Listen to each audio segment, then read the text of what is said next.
जय श्री राधे, जय श्री कृष्ण। मंदिर श्री बंसी वाले महात्मा यूट्यूब चैनल की ओर से हम आप सभी भक्तों का हार्दिक अभिनंदन करते हैं। आज हम आपको सुनाने जा रहे हैं विशाख मास महत्म के 28वें अध्याय की परम पावन कथा।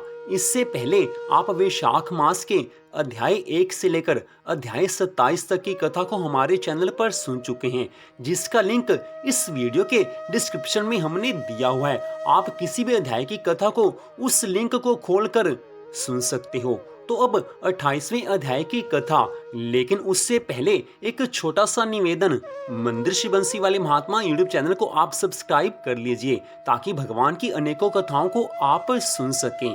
तो अब वैशाख मास के 28वें अध्याय की कथा, जो कि इस प्रकार है।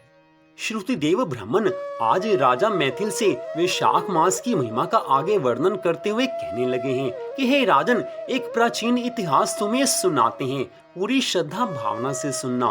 प्राचीन समय में राजा बलि और इंद्र का घोर युद्ध हुआ। इंद्र बलि को जीतकर फिर पृथ्वी पर उत्यथ ऋषि के आश्रम में आया है। वहां पर जाकर उसने उन ऋषि की मंदगामिनी गर्भिणी पत्नी को सोते हुए देखा है। इंद्र उनकी स्त्री को देखकर काम के वशीभूत होकर बलपूर्वक उसके साथ भोग करने लगा। उस समय गर्भस्थ बालक ने अपने पैरों से योनि मार्ग को ढक दिया, जिससे इंद्र का वीर्य पृथ्वी पर गिर गया। वैसे तो इंद्र ने घोर पाप किया था, लेकिन देवताओं का राजा होने के कारण इंद्र ने क्रोधित होकर उस शिशु को श्राप दिया कि तू इस कर्म के करने से जन्मांध हो। जैसे ही तेरा जन्म हो, उसी समय से तेरी आंखों की रोशनी ना हो, तो सारा जन्म अंधा रहे। फिर ऋषि के श्राप से डरकर इंद्र वहां से भाग गया। उसको भागते देखकर ऋषि के शिष्य हंसने लगे हैं।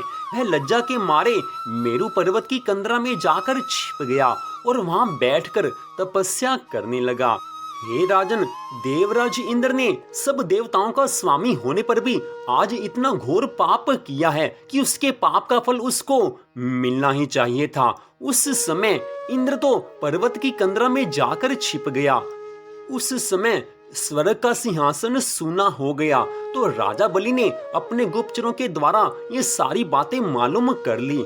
राजा बलि ने सोचा कि इस समय मौका अच्छा है, अगर स्वर्ग पर आक्रमण कर दिया जाए तो स्वर्ग पर आसानी से अधिकार किया जा सकता है। यह बात मन में आते ही राजा बलि ने स्वर्ग पर आक्रमण किया है और अमरावतीपुरी को चारों ओर से घेर लिया।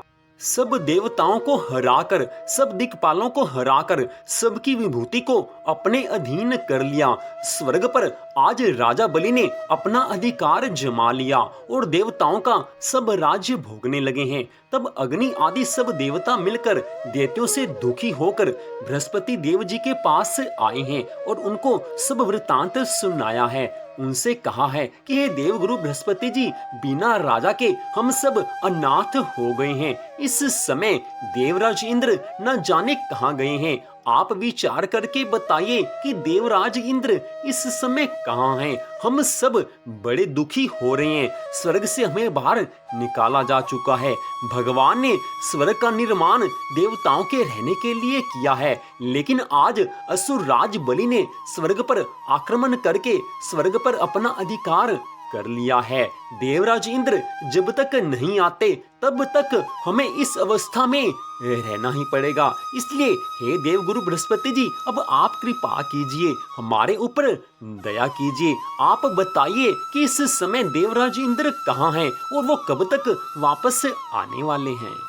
आज सब देवताओं की इस प्रार्थना को सुनकर देवगुरु बृहस्पति जी ने इंद्र का रसातल में बलि को जीत उत्यथ ऋषि के आश्रम में जाना और ऋषि पत्नी के साथ बलपूर्वक भोग करना और शिष्यों से अपमानित होकर पर्वत की कंदरा में छिप जाने का सारा वृतांत सब देवताओं को सुनाया है और सब देवताओं से कहा है कि इस समय इंद्र शुचि के साथ वहीं पर गुफा में घुसा हुआ है और अपने किए हुए पाप कर्म पर पश्चाताप कर रहा है। हे देवताओं, इंद्र ने इतना घोर पाप कर्म किया है कि उसका फल तो उनको मिलना ही था। इसके पश्चात देवगुरु बृहस्पति जी कहने लगे हैं कि हे देवताओं, देवराज इंद्र ने जो पाप कर्म किया है उस समय उन्होंने सोचा नहीं कि इस पाप कर्म का फल उनको तो भोगना ही पड़ेगा और उनके हाथ से स्वर्ग भी चला जाएगा। देवगुरु बृहस्पति जी के इतना कहते ही सब देवता उसी कंदरा में जा पहुंचे जहां पर देवराज इंद्र विराजमान थे। उसमें बैठे हुए देवराज इंद्र को देखकर सब उसके बल और वीर की प्रशंसा करते हुए बड़े विख्यात स्तोत्रों द्वारा उनका गुणगान करने लगे हैं। सब देवता आज बड़े मधुर स्तोत्रों द्वारा उनकी स्तुति करने लगे हैं। सब देवता आज कहने लगे हैं कि हे देवताओं के स्वामी, आपके बिना दैत्यों ने हमें बड़ा क्लेश दिया है, हमें स्वर्ग से निकाल दिया है और स्वयं स्वर्ग पर अपना अधिकार कर लिया है। स्थान स्थान पर हम भटकते चले आ रहे हैं। अब आप चलकर शत्रुओं का दमन करो ताकि हमें फिर से स्वर्ग पर अधिकार मिल सके। उस समय सब देवताओं के कहने से देवराज इंद्र आज कहने लगे हैं कि पर स्त्री गमन के दोष से मेरा बल, वीर्य, यश, मंत्र, शक्ति, विद्या शक्ति सब कुछ नष्ट हो गया है। इसी कारण मैं यहाँ पर छिप कर निवास कर रहा हूँ। हे देवताओं, मैंने ऋषि पत्नी के साथ जो पाप कर्म किया है उसका दोष तो मुझे लगना ही था, उस पाप कर्म का फल तो मुझे मिलना ही था। उस समय देवराज इंद्र की इस बात को सुनकर देवराज इंद्र को बल देने का सब देवता विचार करने लगे हैं। देवगुरु बृहस्पति जी कहने लगे हैं कि हे इंद्र, अक्षय तृतीया को जिसमें स्नान दान आदि करने से मनुष्य के हजारों जन्मों के पाप नष्ट हो जाते हैं और बल, वीर्य तथा ऐश्वर्य सब बढ़ता है, इससे तुम इस दिन स्नान आदि कर्म करो। वैशाख मास में अक्षय तृतीया आने पर पूरी तरह से धर्म कर्म का पालन करो और वैशाख मास में जो भी स्नान इत्यादि के नियम है, अगर तुम सभी नियमों का पालन करोगे तो फिर से तुम्हें बल, वीर्य, यश, शक्ति आदि सब कुछ अपने आप प्राप्त हो जाएंगे। देवगुरु बृहस्पति जी ने देवराज इंद्र को आज ये सब कहा है। देवगुरु बृहस्पति जी के इन वचनों को सुनकर देवराज इंद्र ने अक्षय तृतीया को स्नान दान आदि सब कर्म किए हैं और बाकी के वैशाख मास में पूरी तरह से धर्म का पालन किया है। इस भक्ति देने वाले धर्म कार्य से उनके बल, वीर्य आदि पहले की तरह बढ़ गए। उनका पर स्त्री गमन का दोष भी नष्ट हो गया। अपने गुरु महाराज देवगुरु बृहस्पति जी की आज्ञा के अनुसार उन्होंने वैशाख मास के धर्म का पालन किया, अक्षय तृतीया के सब नियमों का पालन किया। उसके पश्चात सब देवताओं की सहायता से उन्होंने पुनः स्वर्ग पर अधिकार कर लिया। सब अस्त्रों को उन्होंने पराजित किया है, फिर से अमरावतीपुरी में प्रवेश किया है। सारे अधिकार उनको फिर से प्राप्त हुए हैं।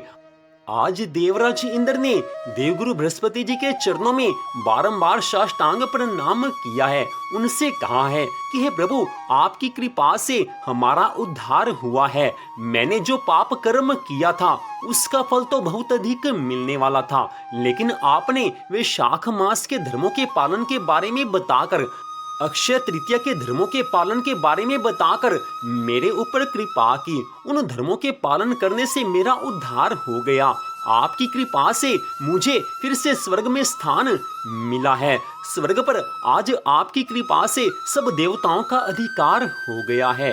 देवराज इंद्र के इतना कहने पर देवगुरु बृहस्पति जी कहने लगे हैं कि हे देवराज इंद्र, इस बार तो तुम्हारे पाप को क्षमा कर दिया गया, लेकिन आगे भविष्य में सदा ये ध्यान रखना कि कभी भी पर स्त्री गमन मत करना। स्त्री में माँ लक्ष्मी का वास होता है, हर स्त्री में माँ लक्ष्मी निवास करती हैं, इसलिए कभी भी पर स्त्री के साथ संबंध नहीं रखना। पर स्त्री को कुदृष्टि से नहीं देखना। आज की बात नहीं है, किसी भी युग में जो पर स्त्री के साथ भोग विलास करेगा उसको उसका फल भुगतना ही पड़ेगा। जो इस पाप कर्मों को करते हैं उनको इसका फल भोग करना ही पड़ता है। इसलिए हे देवराज इंद्र, वैशाख मास की नियमों का पालन करने से तुम्हारा उद्धार हुआ है। इसलिए भविष्य में सदा ही वैशाख मास के सब धर्मों का पालन करना। इन धर्मों को पालन करने से तुम्हारा सदा स्वर्ग पर अधिकार बना रहेगा। लेकिन ध्यान रहे कि कभी भी अधर्म के राह पर नहीं चलना। अधर्म की राह पर चलोगे तो फिर से तुम्हें कष्ट भोगना ही पड़ेगा। इतनी कथा सुनाकर श्रुतिदेव ब्राह्मण राजा मैथिल से कहने लगे हैं कि हे राजन, वैशाख मास की महिमा अनंत है। वैशाख मास में अक्षय तृतीया की महिमा तो और भी अनंत है। देवराज इंद्र ने जो पाप कर्म किया था उनका फल तो मिलना ही था, लेकिन वैशाख मास के धर्मों का पालन करने मात्र से, अक्षय तृतीया के धर्म का पालन करने मात्र से देवराज इंद्र का उद्धार हुआ है। उन्हें पुनः स्वर्ग पर अधिकार मिला है। इसलिए हे राजन, वैशाख मास की महिमा अनंत है। जिस प्रकार भगवान की महिमा अनंत है, ठीक वैसे ही वैशाख मास की महिमा भी अनंत है। इसलिए मनुष्य को चाहिए कि जिस समय भी उसको सद्बुद्धि मिले, जिस समय भी उसको वैशाख मास की महिमा का ज्ञान हो, उसी समय से वैशाख मास के सब धर्मों का पालन उसको करना आरंभ कर देना चाहिए। वैशाख मास में किए गए धर्म का पालन करने मात्र से प्राणियों को सुख, संपत्ति, आनंद मिलता है। मनुष्य की सभी मनोकामनाओं को भगवान पूरा करते हैं। तो इस प्रकार मंदिर श्री बंसी वाले महात्मा यूट्यूब चैनल की ओर से वैशाख मास महात्म्य के 28वें अध्याय की कथा को आपने सुना। आपसे छोटा सा निवेदन, मंदिर श्री बंसी वाले महात्मा यूट्यूब चैनल को आप सब्सक्राइब कर लीजिए ताकि भगवान की अनेकों कथाओं को आप सुन सकें। तो इस कथा को सुनने के लिए आप सबका हार्दिक धन्यवाद। भगवान श्री राधा कृष्ण जी की वैशाख मास महात्म्य की कृपा सदा आप सब पर, आपके परिवार पर बनी रहे। माँ लक्ष्मी का सदा के लिए आपके घर में वास हो। इसी मंगल कामना के साथ जय श्री राधा रानी सरकार की, जय श्री कृष्ण भगवान की, जय वैशाख मास महात्म्य की। जय जय श्री राधे, जय जय श्री राधे, जय जय श्री राधे श्याम।